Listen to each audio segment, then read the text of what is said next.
என் உயிரினும் மேலான அன்பு உடன்பிறப்புகள்.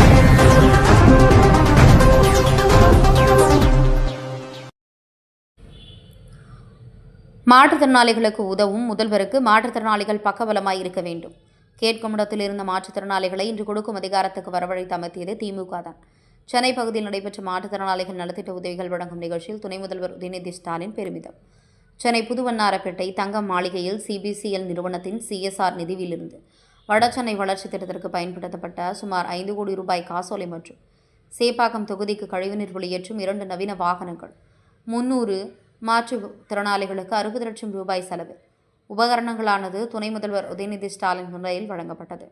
இந்நிகழ்ச்சியில் வடசென்னை நாடாளுமன்ற உறுப்பினர் கலாநிதி வீராசாமி, அமைச்சர் சேகர்பாபு, சட்டமன்ற உறுப்பினர் சுதர்சனம், RT சேகர், ITRIM மூர்த்தி, JJB Ebenezer, KB Shankar, CBCL நிறுவனத்தின் மேலாளர் உள்ளிட்ட நிறுவனத்தின் அதிகாரிகள், மாற்றுத்திறனாளி ஆணைய அதிகாரிகள் உள்ளிட்டோர் கலந்து கொண்டு பயனாளிகளுக்கு நலத்திட்ட உதவிகளை வழங்கினர்.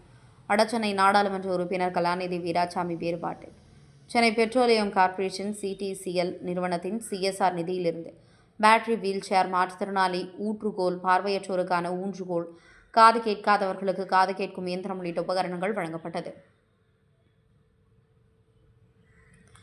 நலத்திட்டம் பெற்று மாற்றுத்திறனாளிகளுக்கு வாழ்த்தும் தெரிவிக்கப்பட்டது. துணை முதலமைச்சர் பல்வேறு விஷயங்களை பகிர்ந்து கொண்டார்.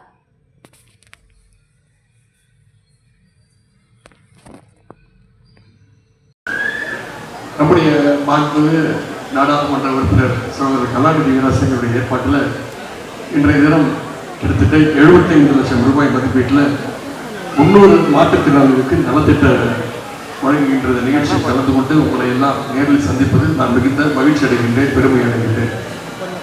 இந்த தொகுதிக்கு மட்டுமல்ல, அவருடைய தொகுதிக்கு மட்டுமல்ல, எங்களுடைய சேப்பாக்கம் திருவல்லிக்கணி தொகுதிக்கும் கல்வி நீரகற்ற பணிக்காக அவருடைய ஏற்பாட்டில் இன்னைக்கு CSR மூலமாக 1.5 கோடி ரூபாய் அளவில் சுவர் ஜெட்டிங் மிஷினும் அவர் இன்றைக்கு இந்த மேடையில் எங்களுக்கு வழங்கி இருக்கின்றார்.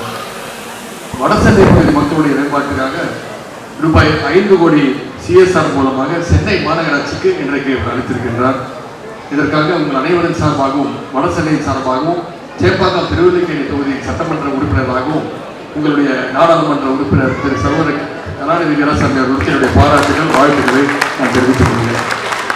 எப்பொழுது வடசென்னையில் எந்த நிகழ்ச்சியில் கலந்து கொண்டாலும், எப்பொழுது வந்தாலும் மிகச்சிறப்பான, எழுச்சியான, மகிழ்ச்சியான ஒரு வரவேற்பை வடசென்னை எப்பொழுதுமே கணக்கு கொடுத்திருக்கின்றது. அதற்கு இந்த நேரத்தில் மாவட்ட கழக செயலாளர் அண்ணன் மாதாரம் சுதர்சன் அவர்களுக்கும், வடக்கு மாவட்ட பொறுப்பாளர் அண்ணன் RT சேகர் அவர்களுக்கும், சகோதரர் கலாநிதி வீராசாமி அவர்களுக்கும், பொறுப்பு அமைச்சர் அண்ணன் திரு சேகர்பாபு அவர்களுக்கும் இந்த நேரத்தில் என்னுடைய வந்துட்ட வரவேற்பை அளித்த கழக உடன்பிறப்புகளுக்கும் இந்த நேரத்தில் என்னுடைய நன்றியை நான் தெரிவித்துக் கொள்கின்றேன். இன்னைக்கு இந்தியாவில் எத்தனையோ இயக்கங்கள் இருக்கிறது, இந்தியா முழுக்கவும் பல மாநில அரசுகள் இருக்கின்றது. ஆனால் நம்முடைய திராவிட முன்னேற்ற கழகம் தான், நம்முடைய அரசு மட்டும்தான் தொடர்ந்து மாற்றுத்திறனாளிகளுக்காக தனியாக சிந்திச்சுட்டு இருக்கு, செயல்பட்டு இருக்கு. இன்னைக்கு இந்தியாவிலேயே முதல் முறையாக மாற்றுத்திறனாளிகளுக்குன்னு ஒரு துறையை ஆரம்பிச்சது முத்தமிழ் டாக்டர் கலைஞர் அவர்கள் தான் என்பதை நாம் நினைவில் வச்சுக் கொள்ள வேண்டும். இது சொல்ல போனா மாற்றுத்திறனாளிகள் அப்படிங்கிற பேரை வச்சதே முத்தமிழ் டாக்டர் கலைஞர் அவர்கள் தான். அதை நம்ம வாழ்ந்துடக்கூடாது. அது மட்டும் இல்லை, பேர் வச்சது மட்டுமல்ல, அந்த துறையை தனக்கு கீழே ஒரு முதலமைச்சர் வச்சுக்கிட்டாருன்னா அதுவும் முதல் முறையாக நம்முடைய முத்தமிழ் டாக்டர் கலைஞர் அவர்கள் தான். இன்னைக்கு கலைஞர் வழியில நம்முடைய முதலமைச்சர் அவர்களும் அந்த துறையை, மாற்றுத்திறனாளிகள் துறையை தன் வசம் வச்சு ஒவ்வொன்றத்தையும் கண்ணு கருத்துமாக பார்த்து செய்து வருகின்றார். மாற்றுத்திறனாளிகளை மாற்றத்துக்கான திறனாளிகளாக நம்முடைய முதலமைச்சர் அவர்கள் உயர்த்திக் கொண்டு இருக்கின்றார். அதேபோல எனக்கும் மாற்றுத்திறனாளிகளுக்கும் ஒரு நெருங்கிய சொந்தம் உண்டு, ஒரு அசைக்க முடியாத பந்தம் உண்டு. நான் சட்டமன்ற உறுப்பினராக தேர்ந்தெடுக்கப்பட்டு என்னுடைய முதல் சட்டமன்ற பேச்சில், என்னுடைய கல்வி பேச்சில் நான் பேசுனதே மாற்றுத்திறனாளிகளுக்கு, அவங்க திறனாளிகளுக்கான அவங்களுடைய கோரிக்கைகளுக்காக என்னுடைய முதல் பேச்சை அமைந்தது. மாற்றுத்திறனாளிகளை உள்ளாட்சி அமைப்புகளில் நியமன முறையில் தேர்ந்தெடுக்கணும்னு முதலமைச்சர் கிட்ட மாற்றுத்திறனாளிகளுடைய பல வருஷ கோரிக்கையை அன்னைக்கு நான் சட்டமன்றத்தில் பேசி முதலமைச்சர் கிட்ட அந்த கோரிக்கையை வச்சேன். போன சென்ற வருடம் முதலமைச்சர் அந்த கோரிக்கையை ஏற்று இப்பொழுது மாற்றுத்திறனாளிகள் உள்ளாட்சி அமைப்புகளில் நியமன முறையில் தேர்ந்தெடுக்கப்படுவதான அந்த ஆணையை நம்முடைய முதலமைச்சர் அவர்கள் அறிவிச்சிருக்கிறார். இதன் மூலமா வருங்காலத்தில் கிட்டத்தட்ட 15,000 மாற்றுத்திறனாளிகள் இன்னைக்கு மக்கள் பிரதிநிதிகளாக நீங்கள் தேர்ந்தெடுக்கப்பட இருக்கின்றீங்க. ஒரு நாள் கேட்கிற இடத்துல இருந்த மாற்றுத்திறனாளிகள் இன்னைக்கு உங்களுடைய தேவையை அறிஞ்சு, உங்களுடைய உரிமையை அறிஞ்சு, இனிமே கொடுக்கிற இடத்திற்கு நீங்க வந்திருக்கிறீங்க. இனி மாநகராட்சியிலிருந்து ஊராட்சிகளை வரை மாற்றுத்திறனாளிகள் உங்களுடைய குரல், உங்களுடைய உரிமை குரல் எதிரொலிக்க போகுது. நம்முடைய முதலமைச்சர்கள் எந்த திட்டத்தை செயல்படுத்தினாலும் அதுல மாற்றுத்திறனாளிகளை எப்படி அரவணைச்சு அவங்களுக்கு பிரயோஜனப்படுற மாதிரி, அவங்களும் இந்த திட்டத்துல உபயோகப்படுத்துற மாதிரி, அவங்களும் பயனடைகிற மாதிரி தான் எல்லா திட்டத்தையும் அறிவிச்சிருக்கிறார். உதாரணத்துக்கு விடியல் பயண திட்டத்தை அறிவிச்சார் முதலமைச்சர் அவர்கள். அப்பொழுது மகளிருக்கு மட்டும் கட்டணமில்லா பேருந்து திட்டத்தை அறிவிச்சார். உடனே மாற்றுத்திறனாளிகள்லாம் ஒரு கோரிக்கை வச்சாங்க. உடனே அந்த கோரிக்கையை ஏற்றுக்கிட்டு மாற்றுத்திறனாளிகளும் அந்த திட்டத்துல கட்டணமில்லா பயணத்தை மேற்கொள்ளலாம்னு உடனடியாக அறிவிச்சார் நம்முடைய முதலமைச்சர் அவர்கள். சமீபத்தில் மாற்றுத்திறனாளி பயன்படுத்துகின்ற வகையில அரசு சார்ந்த லோ லைன் பஸ்ஸஸ் சேவையும் நம்ம தொடங்கி இருக்கிறோம். குறிப்பா தமிழ்நாடு முழுக்க இன்னைக்கு கிட்டத்தட்ட 840 தாழ்தள பேருந்துகள் லோ லைன் பஸ்ஸஸ் இன்னைக்கு செயல்பட்டு இருக்கு. கழக அரசு 2021 அமைந்ததுமே நம்முடைய சேப்பாக்கம் திருவடிக்கை தொகுதியில நம்முடைய மெரினா கடற்கரையில கடல் அலையில மாற்றுத்திறனாளிகள் தங்களுடைய கால்களை நடக்க வேண்டும், கடல் அலையை அவங்களும் பார்த்து ரசிக்க வேண்டும் அப்படின்ற வகையில ஒரு பிரத்யேக நடைபாதை, ஒரு ரேம்ப் ஃபார் பிசிக்கலி சேலஞ்ச் பீப்புளுக்கு அதையும் அமைச்சோம். மெரினா கடற்கரை அடுத்து இப்போ பெசன்ட் நகர்லையும் தூத்துக்குடியிலும் கடற்கரையிலும் சிறப்பு நடைபாதை அமைக்கப்பட்டிருக்கு.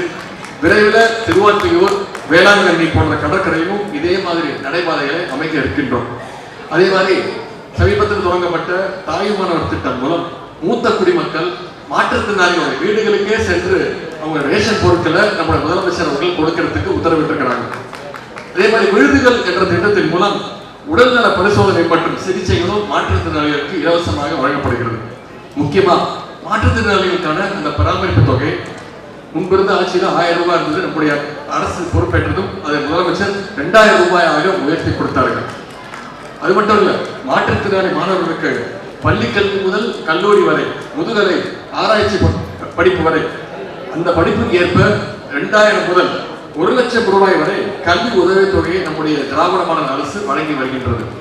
அது மட்டும் இல்ல, எங்களுடைய விளையாட்டு மேம்பாட்டு துறையிலும் மாற்றுத்திறனாளிகளுக்கு மிகுந்த முக்கியத்துவம் கொடுத்து வருகின்றோம். குறிப்பா வெளிநாடுகளில் நடைபெறுகின்ற விளையாட்டு போட்டிகளில் பங்கேற்க இதுவரைக்கும் சுமார் 200 மாற்றுத்திறனாளிகளுக்கு 5 கோடி ரூபாய் வரைக்கும் தமிழ்நாடு சாம்பியன் பவுண்டேஷன் வழங்கியிருக்கின்றோம். அதே மாதிரி சர்வதேச மற்றும் தேசிய அளவிலான போட்டிகளில் பதக்கம் வென்ற வீரர்களுக்கு 200 பேருக்கு இதுவரைக்கும் நம்முடைய அரசு 25 கோடி ரூபாய் பரிசு தொகையாக நம்முடைய முதலமைச்சர் அவர்கள் கொடுத்திருக்கிறார். அது மட்டும் இல்ல, மாற்றுத்திறனாளி விளையாட்டு வீரர்களுக்கு வேலை வாய்ப்பையும் நம்முடைய முதலமைச்சர் அவர்கள் கொடுத்திருக்கிறார். சென்ற ஆண்டு மட்டும் 5 விளையாட்டு வீரர்களுக்கு, மாற்றுத்திறனாளி விளையாட்டு வீரர்களுக்கு அரசு வேலையை நம்முடைய முதலமைச்சர் அவர்கள் கொடுத்திருக்கிறார். இந்த வருஷம் சென்ற வருடம் 5 பேர் கொடுத்தோம். இந்த முறை முதலமைச்சர் அவர்கள் எங்களுக்கு ஒரு இலக்கு கொடுத்திருக்கிறார். டார்கெட் 20 மாற்றுத்திறனாளி வீரர்களுக்கு நீங்க அரசு வேலை கொடுக்கணும் விளையாட்டுத்துறை மூலமாக அறிவிச்சிருக்கிறார். நிச்சயம் அதை செயல்படுத்தி நிச்சயம் அந்த வேலை வாய்ப்பை மாற்றுத்திறனாளிகளுக்கு, வீரர்களுக்கு நிச்சயம் கொடுப்போம். நம்முடைய திராவிட முன்னேற்ற கழகம் மாற்றுத்திறனாளிகளை அவருடைய உரிமையை நிலைநாட்ட வேண்டும் என்று பல்வேறு வகையில் பணியாற்றிக் கொண்டிருக்கிறது. அதற்கு உதாரணமாகத்தான் திமுகவில் எத்தனையோ அணிகள் இருந்தாலும் புதிய அணியாக நம்முடைய தலைவர் அவர்கள் மாற்றுத்திறனாளி அணி அப்படின்னு ஒரு புதிய அணியை நம்முடைய முதலமைச்சர் கழக தலைவர் அவர்கள் துவங்கி இருக்கின்றாங்க. அந்த வகையில தன்னம்பிக்கைக்கும் விடாமுயற்சிக்கும் எடுத்துக்காட்டாக திகழ்கின்ற மாற்றுத்திறனாளி சகோதரர்களுக்கு இன்றைய தினம் நலத்திட்ட உதவிகளை வழங்குவது எனக்கு மிகுந்த மகிழ்ச்சியை தருகின்றது. வடசென்னை பகுதி மக்களுடைய முன்னேற்றத்திற்காக 5 கோடி ரூபாய் நிதி சென்னை மாநகராட்சியிடம் இன்று ஒப்படைத்திருக்கின்றோம். ஏற்கனவே வடசென்னை வளர்ந்த சென்னையாக்க 8000 கோடி செலவில் பல்வேறு பணிகள் நடைபெற்று வருகின்றன. அந்த வகையில் இந்த நிதி பங்களிப்பின் மூலம் புதிய பணிகளும் நிச்சயம் தொடங்கும். சென்னையை சிங்கார சென்னை என்று சொல்லி வருகிறோம். அதை வெறும் வார்த்தைகளாக மட்டுமல்ல, செயலாக்க வேண்டும் என்று நினைக்கின்ற மக்கள் பிரதிநிதிகள் மிக மிக முக்கியமானவர் உங்களுடைய நாடாளுமன்ற உறுப்பினர் சகோதரர் திரு கலாநிதி வீராசாமி. அதற்கு உதாரணமாகத்தான் இன்றைக்கு 2 கோடி ரூபாய் மதிப்பீட்டில் சூப்பர் ஜெனரல் மெஷின் கொடுத்திருக்கிறார். அவருக்கு மீண்டும் என்னுடைய பாராட்டுகள். அதே மாதிரி சிபிஎஸ்சிகளுக்கும் என்னுடைய பாராட்டுகள். இதனால் ஒரு அரசாக இருந்தாலும் சரி, ஒரு இயக்கமாக இருந்தாலும் சரி, இப்படி பல்வேறு நலத்திட்ட நிகழ்ச்சி இருந்தாலும் தனியார் பங்களிப்பு அவங்களுடைய பங்களிப்போடு சேர்ந்து செய்யும் போது இன்னும் கூடுதல் மாற்றுத்திறனாளிகளுக்கு அந்த பயன்கள் எல்லாம் சென்று சேரும். எனவே அவங்க எந்த நிகழ்ச்சி நடத்தினாலும் எப்பொழுது என்னை அழைத்தாலும் மாற்றுத்திறனாளிகளுக்கு நலத்திட்ட உதவிகள் என்று சொன்னால் நிச்சயம் நான் கலந்து கொண்டு அந்த உதவியை வழங்குவதற்கு தயாராக இருக்கிறேன் என்று இந்த மேடையில் உங்களுக்கு கூறிக்கொள்வது. இன்றைய தினம் நலத்திட்டங்களை பெற்ற மாற்றுத்திறனாளிகள் உட்பட அத்தனை பேருக்கும் மீண்டும் என்னுடைய நன்றியை தெரிவித்துக் கொள்கின்றேன். இந்த அரசு நம்முடைய முதலமைச்சர் அவர்கள் என்றைக்கும் உங்களுடைய நலனையும் உரிமையையும் காக்கின்ற முதலமைச்சராக இருப்பார். ஆகவே நம்முடைய முதலமைச்சருக்கு நீங்கள் பக்கபலமாக இருக்க வேண்டும் என்று சொல்லி இந்த வாய்ப்புக்கு நன்றி கூறி விடைபெறுகின்றேன். நன்றி, வணக்கம். உயிரினும் மேலான அன்பு உடன்பிறப்புகள்